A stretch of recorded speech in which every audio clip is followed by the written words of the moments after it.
السلام علیکم ناظرین، ایپیسوڈ 31 میں خوش آمدید۔ اس ایپیسوڈ کے آغاز میں آپ دیکھیں گے عرفہ صلاح الدین ایوبی سے کہتا ہے، آپ نے سلطان کو یہ نہیں بتایا کہ مجھے ریحانی پر شک ہے۔ تو صلاح الدین ایوبی کہتے ہیں، میرا شک مضبوط ہے لیکن میں ثبوت کے بنا کچھ نہیں کہہ سکتا کیونکہ وہ ریاست کا امیر ہے۔ ایلسز کہتے ہیں، اگر آپ کہتے ہیں تو سلطان ریحانی کے خلاف منصوبہ تیار کرتے۔ صلاح الدین ایوبی کہتے ہیں، اس طرح اور برا ہوتا، ریحانی ہوشیار ہو کر حرکت کرتا، کل سب کچھ اشکار ہو جائے گا۔ دوسری طرف نصر الدین توران شاہ سے ملتا ہے اور کہتا ہے، تم قبائلی لوگوں کے خلاف جنگ کا اعلان کرو گے، مجھے اس جنگ کے لیے تمہارے جیسے بہادر نوجوان چاہیے، اب سے تم میرے سب سے وفادار سپاہی ہو۔ تو توران شاہ کہتا ہے، سلطان نے حکم دیا ہے، مجھے کوئی فرض نہ سونپے۔ نصر الدین کہتا ہے، میں نے تمہیں فرض سونپا ہے، اس پر کوئی انگلی نہیں اٹھا سکتا، کل تم جب عصمت خاتون کے قبیلے پر حملہ کرو گے تو میرا انتقام پورا ہوگا۔ دوسری طرف ریحانی جیسے ہی کمرے میں داخل ہو کر بیٹھتا ہے تو اسے میز پر خنجر نظر آتا ہے۔ خنجر کو دیکھ کر ریحانی خوش ہو کر کہتا ہے، افندی۔ وہ خنجر اٹھا کر بہت خوش ہوتا ہے۔ دوسری طرف سلطان امیر اصفہانی سے پوچھتے ہیں، صلاح الدین کی طرف سے کوئی خبر؟ تو امیر اصفہانی کہتے ہیں، ابھی تک کوئی نہیں، ہم نے اپنے جاسوسوں کو بھیجا ہوا ہے۔ اتنے میں شیر کو وہاں آ کر کہتے ہیں، سلطان ملک نصر الدین کے پیچھے جو جاسوس بھیجے تھے ان سے خبر ملی ہے، وہ سپاہیوں کے ساتھ بورو قبیلے کی طرف جا رہے ہیں۔ یہ سنتے ہی سلطان کہتے ہیں، چلو جلدی کرو، وہ قبیلے پر حملہ کرے گا۔ دوسری طرف جنگل میں بورو قبیلے کے سپاہی کھڑے ہوتے ہیں، اتنے میں ان پر تیروں سے حملہ ہوتا ہے۔ اس کے بعد توران شاہ اور اس کے سپاہی حملہ کر دیتے ہیں، وہ ان سب کو مار گراتے ہیں۔ نصر الدین سامنے آتا ہے تو توران شاہ کہتا ہے، ہم نے قبیلے کے آس پاس کے سپاہیوں کو مار ڈالا ہے۔ نصر الدین کہتا ہے، اب قبیلے پر حملے کی باری ہے، کسی کو مت چھوڑنا، عصمت خاتون کو میرے حوالے کر دو۔ ادھر محل سے نکلنے پر ریحانی کو ایک سپاہی کہتا ہے، اگر آپ چاہیں تو ہم آپ کے ساتھ آتے ہیں۔ جواباً ریحانی کہتا ہے، اس کی کوئی ضرورت نہیں ہے، میں اکیلا جاؤں گا۔ یہ کہہ کر وہ چلا جاتا ہے۔ اسے دیکھ کر صلاح الدین سپاہیوں سے کہتے ہیں، شکار نے اپنا گھونسلہ چھوڑ دیا ہے، اب وقت آ گیا ہے اسے بے نقاب کیا جائے۔ ادھر عصمت خاتون اپنی بہن اور بھائی سے کہتی ہے، زنگیوں کا ہم پر حملہ نہ کرنے کا مطلب ہے کہ انہیں ایسے نشانات مل گئے ہیں کہ ہم نے حملہ نہیں کیا۔ تو اس کی بہن کہتی ہے، وہ یہاں اس لیے نہیں آئے کیونکہ وہ ہم سے ڈرتے ہیں۔ کاراتیگن کہتے ہیں، ہمارے بھائی کا انتقام ابھی باقی ہے، وہ بچ نہیں سکتے۔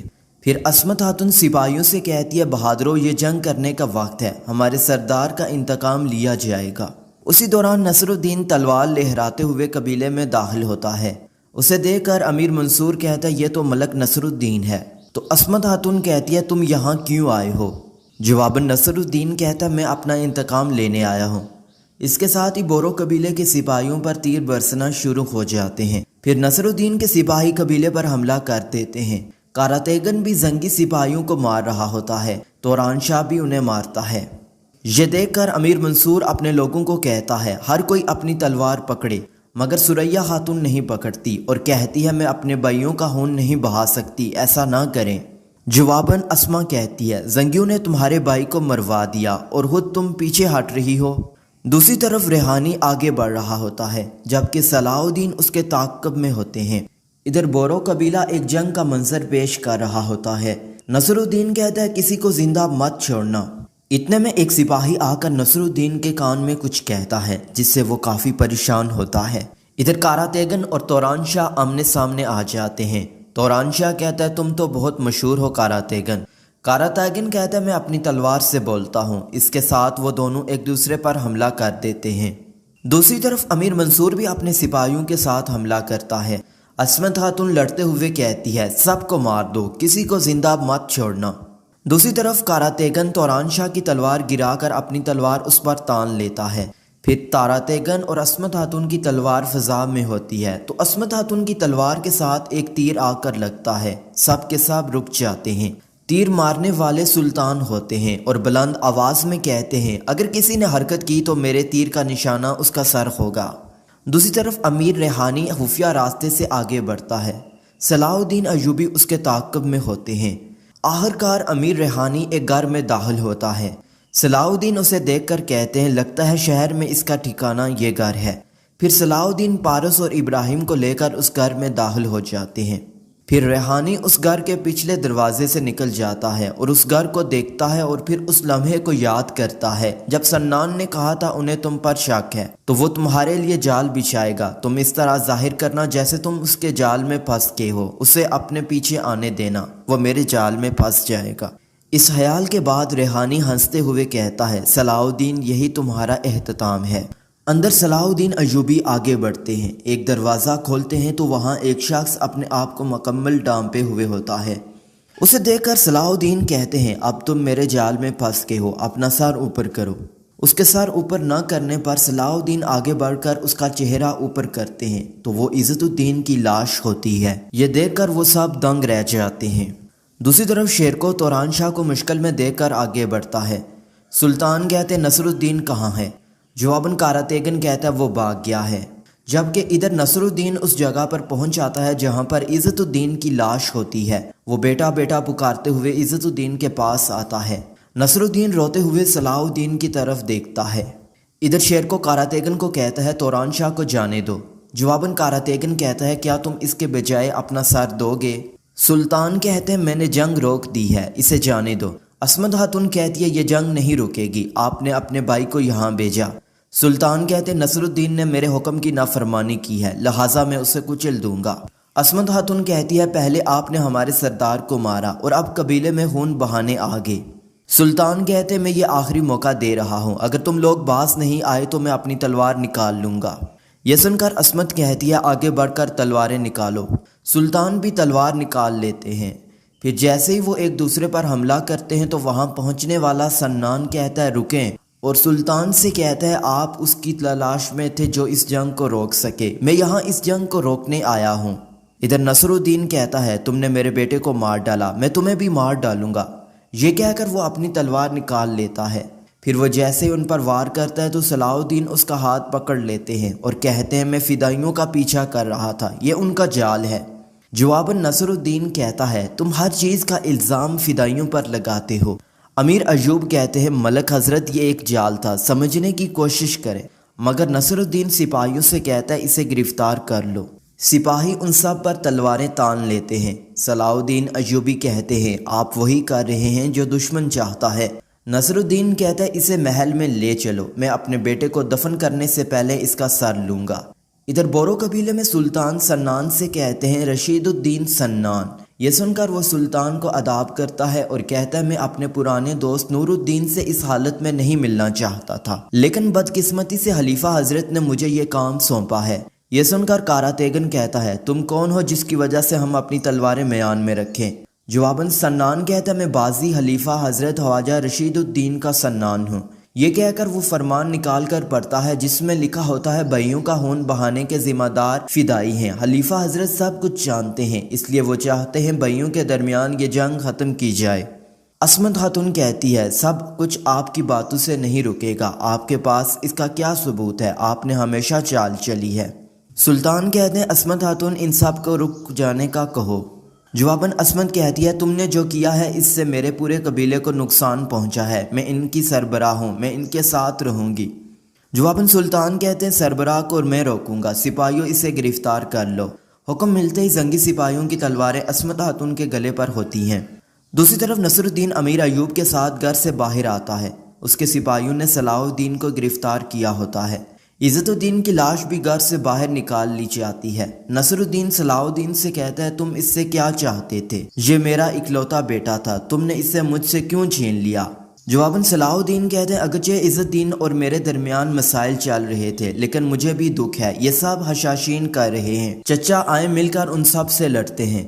جواباً نصر الدین کہتا ہے میں تمہارا چچا نہیں ہوں، تم اس کے سامنے تلوار لے کر کھڑے تھے، ایوب اس کا گواہ ہے۔ جبکہ ریحانی چھپ کر یہ سارا منظر دیکھ رہا ہوتا ہے۔ صلاح الدین نصر الدین سے کہتے ہیں اس جال میں نہیں پڑوں گا میں۔ یہ کہہ کر صلاح الدین نصر الدین کو پیچھے دھکیلتے ہیں۔ پھر صلاح الدین کے سپاہی زنگی سپاہیوں کا مقابلہ کرتے ہیں۔ پھر صلاح الدین اور ان کے سپاہی وہاں سے بھاگ جاتے ہیں۔ نصر الدین کے کہنے پر ایک سپاہی نشانہ لیتا ہے تو امیر ایوب اسے دھکیل کر کہتے ہیں کیا تم ایک شہزادے پر تیر چلاؤ گے؟ یہ دیکھ کر نصر الدین کہتے ہیں اس کے پیچھے جاؤ، صلاح الدین کو کسی بھی حالت میں میرے پاس لاؤ۔ صلاح الدین کے راستے میں جو بھی آتا ہے وہ اسے مار گراتے ہیں۔ ادھر کاراتیگن کہتا ہے میری بہن ہم یہاں قیدی ہونے کے بجائے مرنا پسند کریں گے۔ سلطان کہتے ہیں اسے بھی پکڑ لو۔ حکم ملتے ہی سپاہی اسے بھی پکڑ لیتے ہیں۔ سلطان کہتے ہیں جو بھی حرکت کرے اسے مار ڈالو۔ عصمت خاتون کہتی ہے آپ نے ہمارے درمیان مزید دشمنی پیدا کر دی۔ سلطان کہتے ہیں جب تک یہ دشمنی ختم نہیں ہوتی تب تک تم میرے محل میں رہو گی۔ پھر وہ کہتے ہیں ہمارے جانے کے بعد کاراتیگن کو چھوڑ دینا، دیکھتے ہیں اس میں کتنی طاقت ہے۔ پھر سنان کہتا ہے جب تک معاملات حل نہیں ہوتے میں آپ کے ساتھ رہوں گا۔ پھر سلطان عصمت خاتون کو لے کر قبیلے سے روانہ ہوتے ہیں۔ پھر شیرکو توران شاہ کو کہتا ہے تم نے سلطان کے حکم کی نافرمانی کا کہ نصر الدین کا حکم مانا، تم اس کا حساب دو گے۔ جواباً توران شاہ کہتا ہے ملک نصر الدین نے مجھے وہ دیا جو آپ میں سے کوئی نہ دے سکا، میں نے ایسا کچھ نہیں کیا جس کا حساب دوں۔ ادھر نصر الدین امیر ایوب سے کہتا ہے تم نے اس قاتل کو فرار کر دیا۔ جواباً امیر ایوب کہتے ہیں میں نے کسی کی مدد نہیں کی۔ نصر الدین کہتا ہے میں اچھی طرح جانتا ہوں تم نے اس کی مدد کیوں کی۔ اتنے میں ایک سپاہی آ کر کہتا ہے ملک حضرت سلطان واپس آ رہے ہیں۔ نصر الدین ایوب سے کہتا ہے پہلے صلاح الدین کے بارے میں سلطان سے بات کروں گا، پھر تمہاری باری بھی آئے گی۔ دوسری طرف سلطان عصمت خاتون کو لے کر محل میں آتے ہیں۔ ملکہ بھی سارا منظر دیکھ رہی ہوتی ہے۔ نصر الدین کو دیکھ کر عصمت خاتون کہتی ہے مجھے بغیر جرم کے تم نے یرغمال بنا لیا۔ سلطان شیرکو کو کہتے ہیں عصمت خاتون کو مہمان خانے میں لے جاؤ۔ سلطان نصر الدین سے کہتے ہیں میں نے کہا تھا قبائل بے قصور ہیں لیکن تم نے میری بات نہیں سنی، اب تمہیں اس کی سزا ملے گی۔ نصر الدین کہتے ہیں اصل سزا صلاح الدین کو ملے گی، اس نے میرے بیٹے کو قتل کر دیا۔ یہ سن کر سلطان حیران ہوتے ہیں۔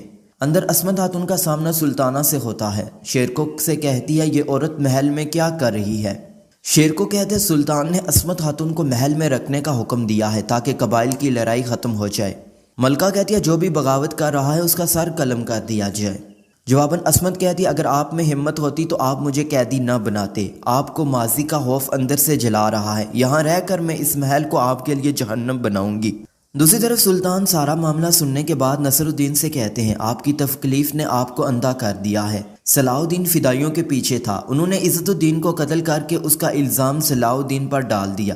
نصر الدین کہتا ہے پھر وہ عدالت سے کیوں فرار ہے؟ اس کے پاس تلوار تھی، امیر ایوب گواہ ہیں۔ جواباً امیر ایوب کہتے ہیں بدقسمتی سے۔ اس پر نصر الدین کہتا ہے آپ میرے سامنے قاتل کا دفاع نہیں کر سکتے، میرا خاندان ختم ہو گیا۔ سلطان کیا آپ بھی رحم کریں گے؟ کیا میرا بیٹا اس نسل سے نہیں ہے؟ کیا آپ کے پاس انصاف نہیں ہے؟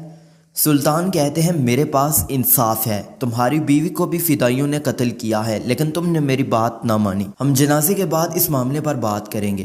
جواب نصر الدین کہتا ہے میں اس جنازے میں آپ میں سے کسی کو نہیں شامل ہونے دوں گا، صلاح الدین نے میرے بیٹے کو قتل کیا ہے، میں اسے زندہ یا مردہ پکڑوں گا۔ سلطان غصے سے کہتے ہیں اب ایسا کچھ مت کرنا۔ امیر ایوب کہتے ہیں تم صلاح الدین کو موت کے گھاٹ نہیں اتار سکتے۔ نصر الدین کہتا ہے کیا تم مجھے روکو گے؟ میں جانتا ہوں تم اسے بچانے کی کوشش کیوں کر رہے ہو، ورنہ تم یہ جرت کبھی نہ کرتے۔ وہ حقیقت تمہیں تکلیف دے رہی ہے کیونکہ صلاح الدین سلطان کا نہیں تمہارا بیٹا ہے۔ یہ سن کر امیر ایوب دنگ رہ جاتے ہیں۔ ناظرین یہاں پر یہ ایپیسوڈ ختم ہو جاتی ہے۔ اگر آپ کو ہماری ویڈیو اچھی لگی ویڈیو کو لائک کریں، چینل کو سبسکرائب اور کمنٹ باکس